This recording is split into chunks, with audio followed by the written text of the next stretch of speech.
How would you envision your life if you were living as the best possible version of yourself? What would a typical day look like? What would they eat? How would they start and end their day? Maybe they would wake up at 7 a.m., make a green juice, and enjoy breakfast with their family. Maybe they finally start that business, visit Europe, or finally finish a book they started months ago. We can all imagine how our very best selves would spend their days, but often we fail to recognize that the only obstacle to becoming that person and living that life is ourselves.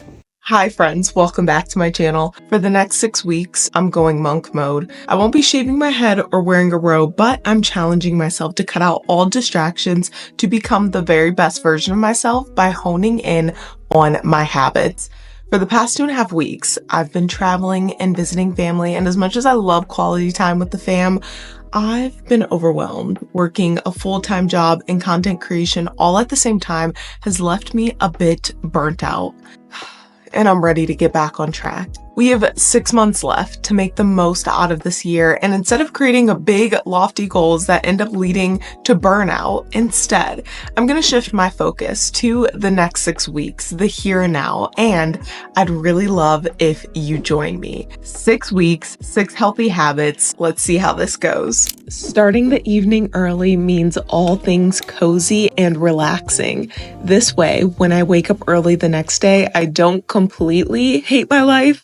Waking up early is one of the best habits I've started this year, and believe me, I was not always a wake up early girly, but when I do, it gives me a head start on the day instead of waking up 10 minutes before I need to be somewhere. And my plan to do this is simple. Start my evening routine early by drinking tea, reading a book, and taking a nice relaxing bubble bath so that I can be all things productive the next day.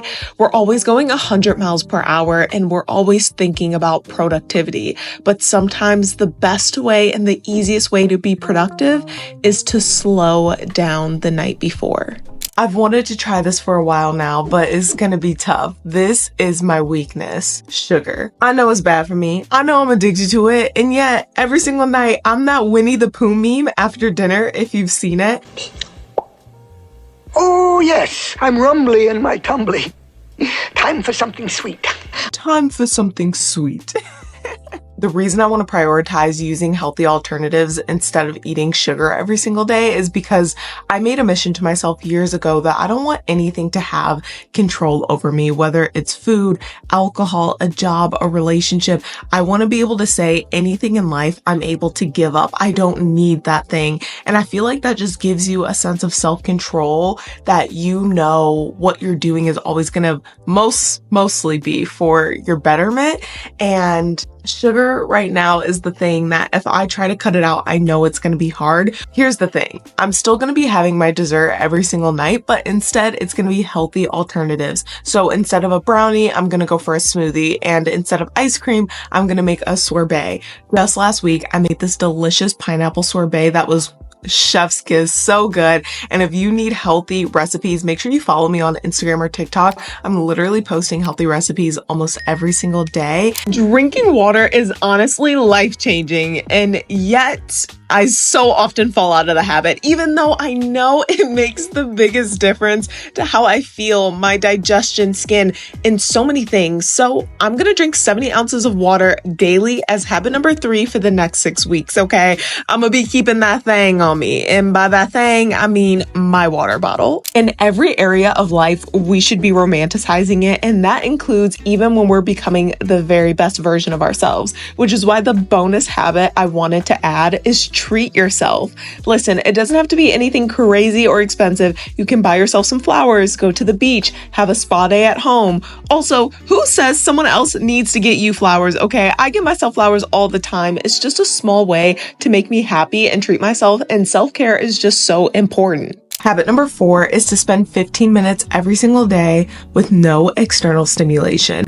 Overstimulation is a real issue with our generation, and I feel like a lot of people don't realize the root cause of it. If you are someone who constantly feels fatigue, you can't pay attention or concentrate for a really long period of time, your attention span is just out the window. You have 3 or 5 seconds to catch my attention, or I'm just not paying attention. All of these may be symptoms of overstimulation. And I read in a study, let me nerd out, that the average person checks their phone 150 times a day. Just think about that. We're taking our phones more than we're doing everything else. And even though this may sound very simple, I think it goes a really long way because from the minute I wake up to the time I go to sleep, sometimes I'm constantly running to the point that I don't have 10 minutes of just being with my own thoughts. And so every single night I love to go on evening walks. And instead of calling a friend or listening to a podcast or listening to music, I'm just going to try to spend the first 10 to 15 minutes with no phone, no external stimulation, just me, my thoughts, nature, and I feel like it's going to have a very powerful effect. A few weeks ago, one of my favorite shows dropped on Netflix. I sprinted home after work, showered, grabbed my dinner, and plopped on the couch. It's 9 p.m., and I told myself I'm only going to watch 1 or 2 episodes. Well, with Shonda Rhimes, I should have known. It is now 1 a.m. My emotions are through the roof because Penelope and some guy, I won't say the guy in case you want to watch the show, are about to get it on in the back of the carriage. And I'm like, what is going on? Now, I have to be at work in 5 hours from now. And I want this habit to be focused on giving myself back time throughout my day. Something I'm constantly complaining about is that I have no time. I'm so busy. I'm always saying this to my friends and family, and I kind of feel bad for them because I'm constantly complaining about this.